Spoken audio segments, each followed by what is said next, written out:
Ngombwa.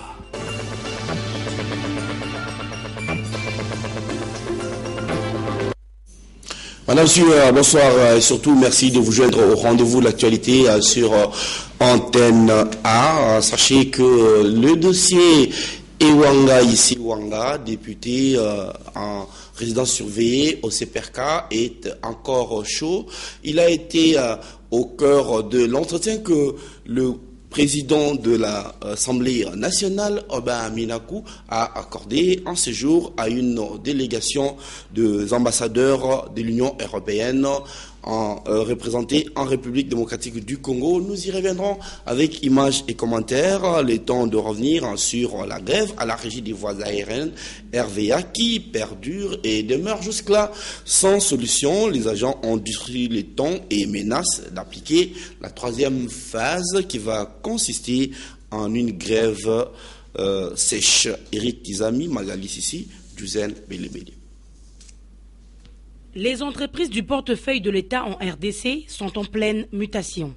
Et à la régie des voies aériennes, RVA, les agents sont en colère et refusent catégoriquement qu'un contrat soit signé avec la firme ADPI. Les agents sont à la deuxième phase de leur grève et menacent de lancer la dernière phase nommée ciel sans avion en RDC. Nous attendons la réaction du gouvernement parce que ça fait maintenant 48 heures depuis que nous avons donné un ultimatum au gouvernement pour radicaliser notre grève si au cas où le gouvernement ne réagit pas à nos revendications. Bon, jusqu'à aujourd'hui, nous avons vu que le gouvernement, au travers de notre l'ADG, n'a pas réagi. Pendant que cette grève reste sans solution, le manque à gagner s'illustre considérable. Ce que vous observez maintenant là est de la même manière que nous sommes en train de communiquer avec les entités aéroportuaires. Le problème, c'est lequel?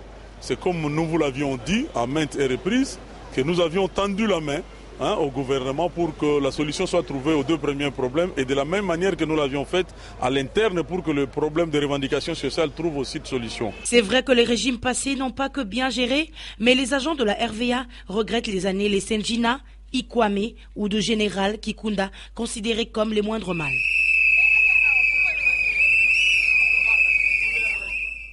En tout cas, les infrastructures aéroportuaires de la RVA laissent à désirer à l'intérieur du pays. Eric Izami a circulé dans les principaux aérodromes de la RVA dans la province orientale. Suivez plutôt ces constats qu'il en tire.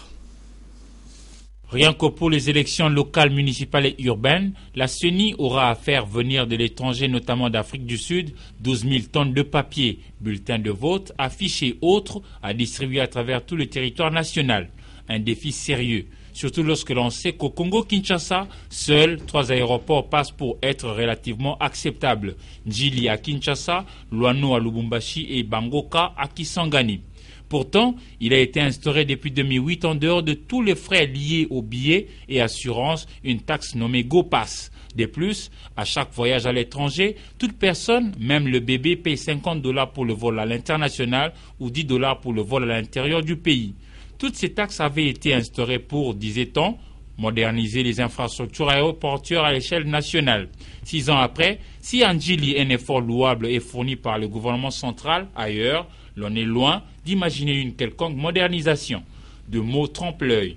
Modernisation. La clientèle RD congolaise a besoin de la sécurité en priorité. Mais dans plus d'une province, les passagers atterrissent presque sous les arbres. Les aéroports ne sont pas modernisés, alors qu'aux côtés de tout ce qui est exigé, chaque province a rajouté une autre taxe appelée provinciale au-delà de GoPass. Cette taxe coûte $5 américains et à la lumière du trafic dans les 4 coins du Congo-Kinshasa, l'on peut dire que la régie des voies aériennes RVA arrive à engranger plusieurs devises qui pourraient lui permettre de tenir en état ses infrastructures aéroportuaires, mais la réalité est autre. Les appareils de pesée, les salons censés accueillir les passagers, les chaises, etc. laissent à désirer. Et nous faisons exprès de ne pas vous proposer les images des installations sanitaires. Pour tout dire, ces images sont tout sauf dignes du Congo de tous les grands noms. Espérons que ces écrits d'au revoir deviendront réalité pour voir venir des infrastructures capables d'assurer la sécurité et un confort mérité. Pendant que les agents de la RVA sont en grève, eh bien, les motos-taxis ont repris à circuler à travers les rues de Kinshasa en attendant que l'hôtel de ville puisse accéder à leurs demandes. Vous savez, ces motos-taxis appelés communément Wewa à Kinshasa se plaignent des diverses tracasseries et de l'interdiction de circuler après 19h. Constat fait à Kinshasa au rond-point des Huileries par Patricia Molengo Molekuni et Juzen Belebele. Une journée a suffi pour que les motocyclistes expriment leur mécontentement. Le Wewa se plaint de tracasseries dont ils sont victimes. Hier, on avait fait une méfiance auprès de la police. PP et les gens de quoi de PCR, tout ça, de bureau D, qui nous tracassaient chaque fois, soit disant non, vous n'allez pas rouler. Bon, on nous avait prévu, c'était prévu que les motards puissent travailler de 6h à 19h. Alors la tracasserie, c'est de se passer à partir de 6h à 17h, on ne faisait qu'arrêter les motos arbitrairement. Ces motocyclistes ne possèdent que leur moto comme source de revenus, d'où cette reprise rapide de travail pour subvenir à leurs besoins quotidiens. Nous sommes retournés suite à l'appel du général Kanyama, soit disant qu'on les voit aujourd'hui vers 13h30. Alors c'est pourquoi tout le monde ne devait pas être ici. Alors il y a une délégation qui est partie chez Kanyama, alors d'autres doivent au moins se débrouiller pour trouver quoi manger. En attendant l'issue de la réunion entre la police nationale congolaise et la délégation syndicale de motocyclistes, les Wewa continueront à circuler jusqu'à 19h, décision du numéro 1 de la ville de Kinshasa, André Kimbuta. On va parler politique. Eh bien, c'est ce jeudi qu'a repris le procès opposant l'ancien secrétaire général de l'UDPS, Jacquemain Chabani, au nouveau secrétaire de l'UDPS, Bruno Mavungu, au tribunal des grandes instances de Kinshasa, Ndjili, où s'était rendu Paulin Kalamba et Juzen Belebele. À la reprise, c'est l'indu du procès opposant Bruno Mavungu, l'actuel secrétaire général de l'UDPS, à son prédécesseur Jacquemain Chabani. C'est un débat de fond qui a été engagé entre les différentes parties. Le tribunal a pris l'affaire en délibéré. La partie défenderesse du prévenu Bruno Mavungu n'a pas voulu se prononcer avant la fin du procès. On n'a pas à dire. On n'a pas à dire. On aura à dire jusqu'au moment où le procès va prendre fin. La partie plaignante, quant à elle, a estimé que le dossier est sur la bonne voie. C'était un débat très technique. On avait discuté d'abord sur le mal jugé du premier juge. D'une pierre deux coups, nous avons demandé au juge de faire application de l'article 107, c'est-à-dire nous lui avons demandé carrément de connaître du fond et de juger parce que c'est ce que dit la loi. Alors le débat a également porté sur ça.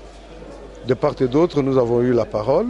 Le ministère public a finalement abondé dans le sens de l'appelant Jacquemain Chabani et de bon droit, le tribunal a mis l'affaire en délibéré. Le ministère public est l'avocat de la société, il émet son point de vue par rapport à la loi.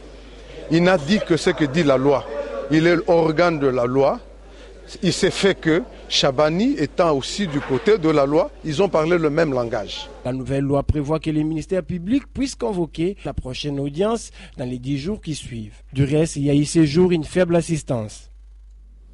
C'est une question de politique internationale, mais qui s'est quand même invité dans les politiques nationales de certains pays africains, la plupart d'ailleurs. Il s'agit du sommet États-Unis-Afrique qui s'est clôturé hier à Washington.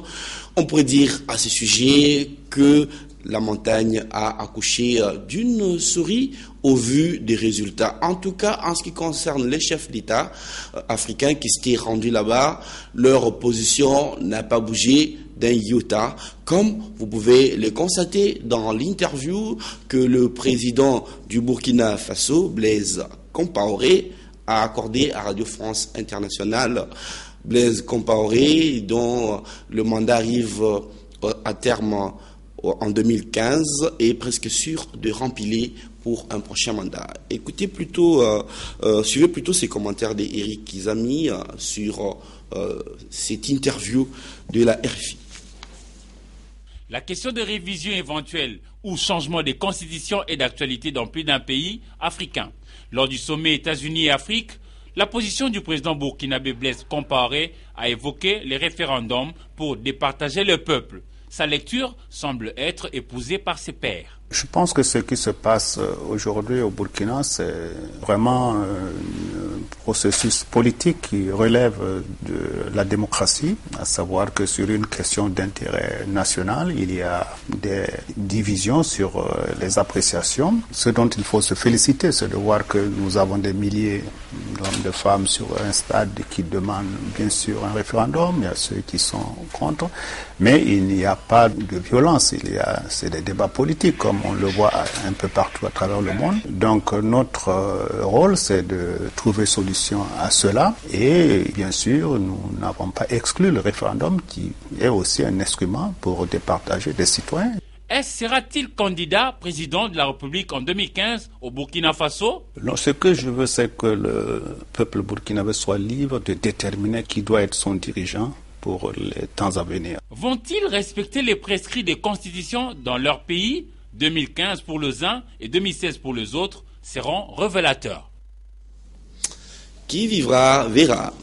Le gouvernement congolais s'engage dès le mois d'octobre prochain à débloquer une enveloppe supplémentaire de plus de 5 milliards de francs congolais à affecter à l'amélioration de la rémunération des enseignants. L'annonce a été faite mardi 5 août au cours d'une rencontre d'échange entre les responsables du ministère de l'enseignement primaire, secondaire et professionnel et l'intersyndicale des syndicats de l'EPSP au centre de ressources pour les enseignants de Kinshasa à la Gombe. C'est un commentaire de Patricia Molekuni sur des images des précieux Mangonzoï. L'amélioration de conditions socio-professionnelles des enseignants congolais, c'est la raison d'être de cet échange entre le banc syndical et le gouvernement congolais. Madame Abaouyoué, vice-ministre de budget, a eu le privilège d'annoncer la bonne nouvelle. En 2014, nous avons prévu pour le budget de l'État l'effectif de l'ordre de 370 204 enseignants, pour une enveloppe de 34 milliards 337 millions 991 858 francs congolais. C'est au mois d'octobre prochain que la dite enveloppe sera débloquée, précision du représentant de syndicat. Dès le mois d'octobre, ici, l'enseignant verra son traitement augmenter.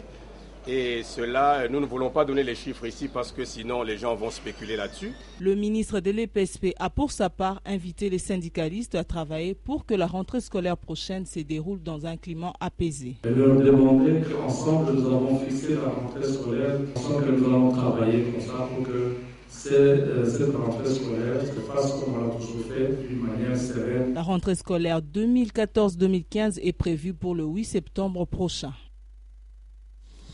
On va parler affaires. Barnett RDC a signé un contrat avec une société chinoise Simona pour la construction d'une usine de cimenterie dans les districts de Cataract. Nous sommes là dans la province du Bas-Congo. La cérémonie s'est déroulée aujourd'hui à Kinshasa au fleuve Congo Hotel en présence du ministre de l'Industrie Rémi Musungai. C'est un reportage de Sylvie Fortuné-Mboula.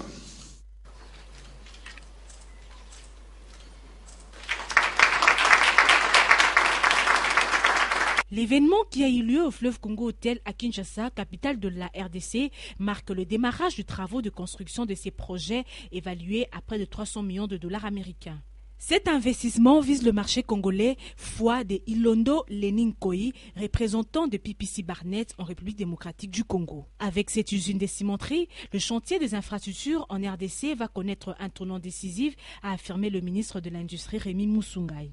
Qu'avec la construction de la nouvelle cimenterie des Zamba, tous les espoirs seront permis de voir se créer une véritable chaîne de valeur industrielle dans la filière du ciment qui constitue l'une des priorités, sinon la première, du chantier des infrastructures initié par son Excellence, Monsieur le Président de la République, Joseph Kabila Kabange, toujours déterminé à faire de son pays, la République démocratique du Congo, une nation émergente où il fait bon vivre et une grande puissance au cœur de l'Afrique. PPC Barnett s'est dit prêt à produire les ciments avec la technologie moderne.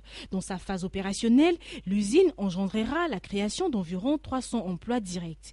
Cet investissement s'inscrit dans le cadre de la stratégie d'expansion des PPC en Afrique. La construction de l'usine de ciment à Zamba, dans la province du Bas-Congo, prendra environ 26 mois et sa mise en service est prévue au dernier trimestre de 2016. Nous allons nous rendre à Butembo. Nous sommes là au nord Kivu où la sécurité des populations préoccupe les élus locaux, même si l'autorité publique dément les propos et soutient que tout va pour le mieux. Suivez plus de détails avec notre correspondant à Butembo, Merveille Kakuli. Devant la population de Butembo, venez écouter le discours sur le rôle d'un élu provincial. Jaribou Mouliouavio, député provincial élu du Nord Kivu, territoire de Béni, jette les pavés dans la mare. Pour ce député de l'opposition, la police nationale congolaise ne fait pas bien son travail. C'est la ville Butembo est une ville où se manifeste la faiblesse de l'autorité de l'État. Je vais donner des indicateurs. Il n'y a pas de guerre dans cette ville, pas d'éléments FDL ici, ni EDF, encore moins les Maïmaï. Mais il y a dans cette ville des mouvements de jeunes pour se sécuriser et sécuriser leur parti.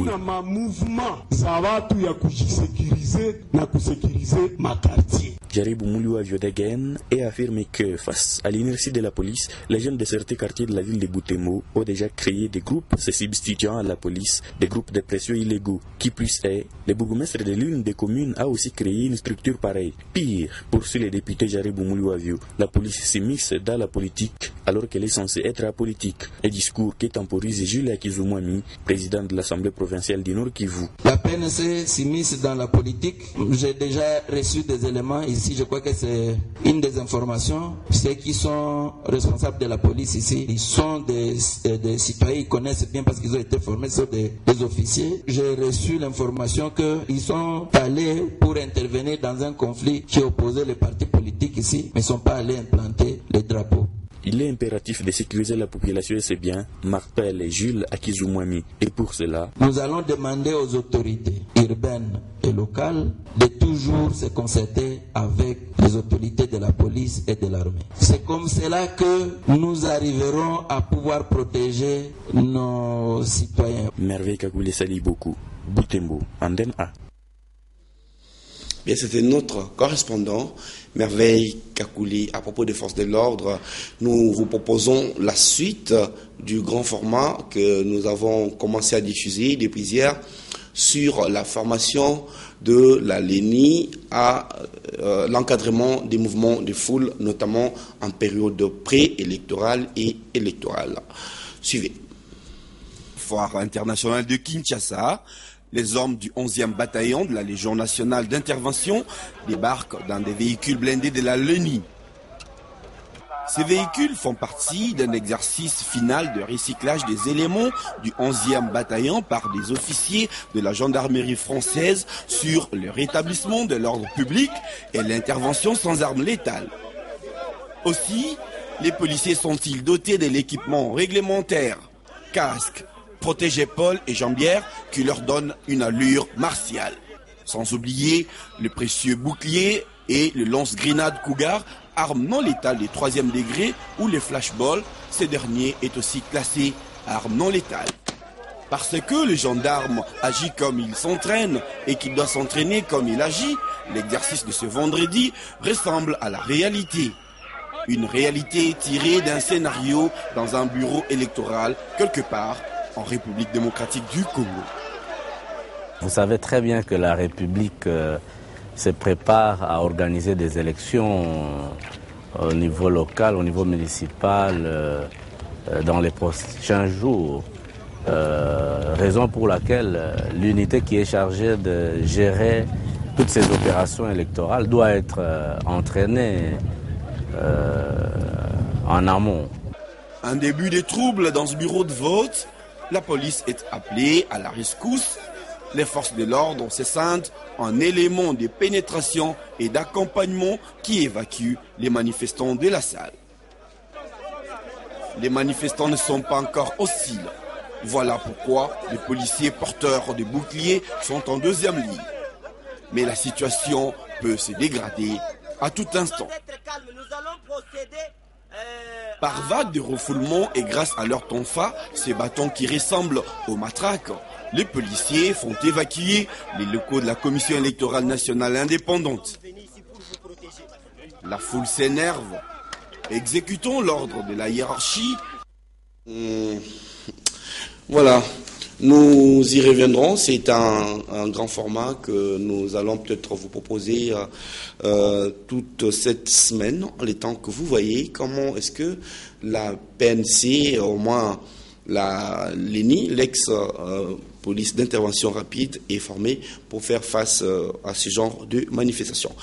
On va parler sport. C'est dans quelques jours que le troisième Open de tennis des Mwanda, qui va regrouper les jeunes de 16 ans, va ouvrir ses portes dans la ville pétrolière du Bas-Congo. Patrick Borel Mukendi et Rigo Moulopo ont interviewé au téléphone le président de la Ligue, Jean-Pierre Nyeki. Je vois que les préparatifs vont en bon train. Nous avons déjà lancé des invitations à toutes les provinces de la RDC. Nous attendons la participation du Katanga, des jeunes du Katanga, de Kananga, de Goma, d'Isangani, la ville-province de Kinshasa et éventuellement le Bas-Congo, dont Matadi et la cité côtière de Mwanda. Le championnat va débuter le 23 août jusqu'à la fin du mois.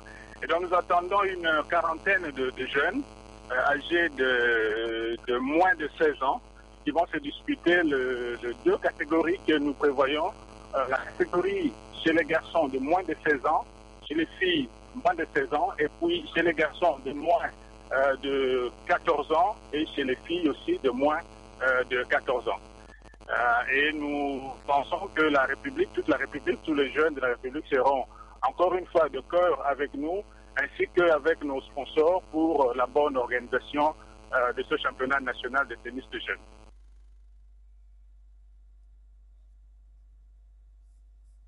En août, les amoureux des sports, des combats de la capitale congolaise sont déjà à l'école des savoirs sur les techniques de base de la discipline Aïkido. Cette session de formation a démarré le mercredi à l'Académie des Beaux-Arts, où on apprend les arts martiaux pour tous ceux qui sont intéressés. Un reportage de Ndaye Ilambwechi et Sylvie Moula. 40 pratiquants des différentes disciplines sportives prennent part au séminaire de mise à niveau 1 dans les techniques de base d'Aïkido. Cette session de formation est animée par l'expert international de nationalité RD congolaise, Francine Dembuka. Les organisateurs poursuivent l'objectif de doter les sportifs de la maîtrise de soi et de la souplesse dans les mouvements de corps. Poser ce soir un travail de base. Ceux qui sont déjà dans l'aïkido ont dû s'en apercevoir. Et par la suite, j'ai souhaité, c'est d'ailleurs une pratique habituelle de l'aïkido, où après une ou deux techniques de base, qu'on puisse commencer à travailler la mobilité dans les actions. Aujourd'hui, goûter à l'aïkido, je pense qu'ils ont été... je ne suis pas ici pour séduire qui que ce soit, mais pour essayer de transmettre tout simplement ce que moi j'ai appris. Moi, je crois que nous faisons tous partie de la famille des pratiquants d'arts martiaux. J'ai vu les karatékas et peut-être des judokas aussi. J'ai été judoka moi-même. Il faut faire des recyclages pour Aïkido. Et des techniques, ça veut dire qu'on est en train d'améliorer les techniques sur le couteau, sur les coups, sur les frappes, sur la contre-attaque même dans les pieds, sur la projection. Ça veut dire qu'il y a de nouvelles techniques qui s'est ajoutées. Il y a certaines techniques encore ils ont enlevées. Vous voyez. Ce séminaire d'Aïkido ira jusqu'au 20 août 2014 à l'Académie des arts martiaux à l'Institut de la Gombe, où il y a encore de la place pour les pratiquants de ces sports de combat. Si vous n'avez pas eu le temps, nous avons lu pour vous la presse parue aujourd'hui à Kinshasa. C'est une sélection de Don Momad.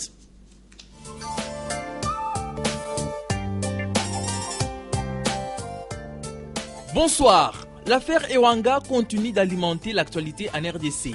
Écroué à Makala, la prospérité estime qu'il s'agit là d'une rude épreuve pour le secrétaire général de l'Union pour la nation congolaise, parti cher au très vital Vital Kamerhe.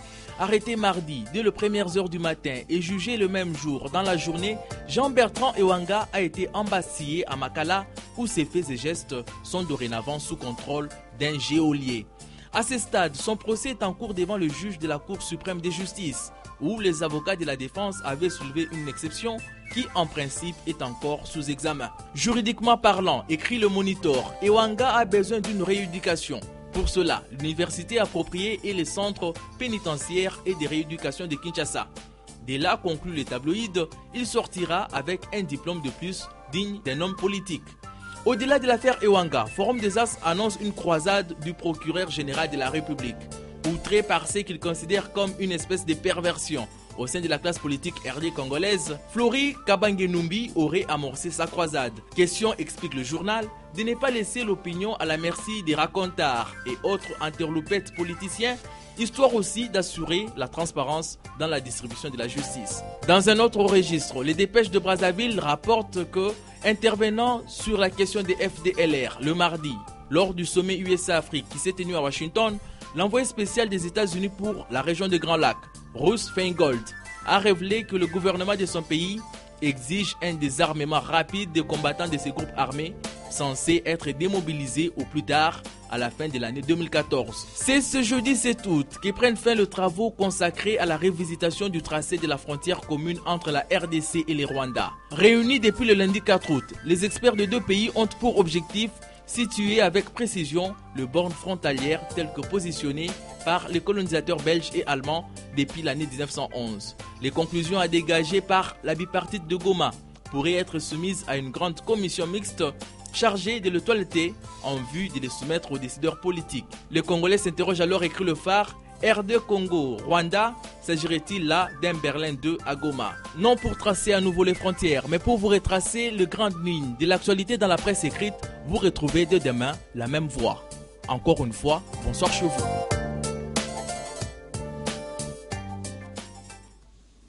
Bonsoir à tous nos téléspectateurs qui nous suivent une fois de plus à Bukavu grâce à Vision Chala TV.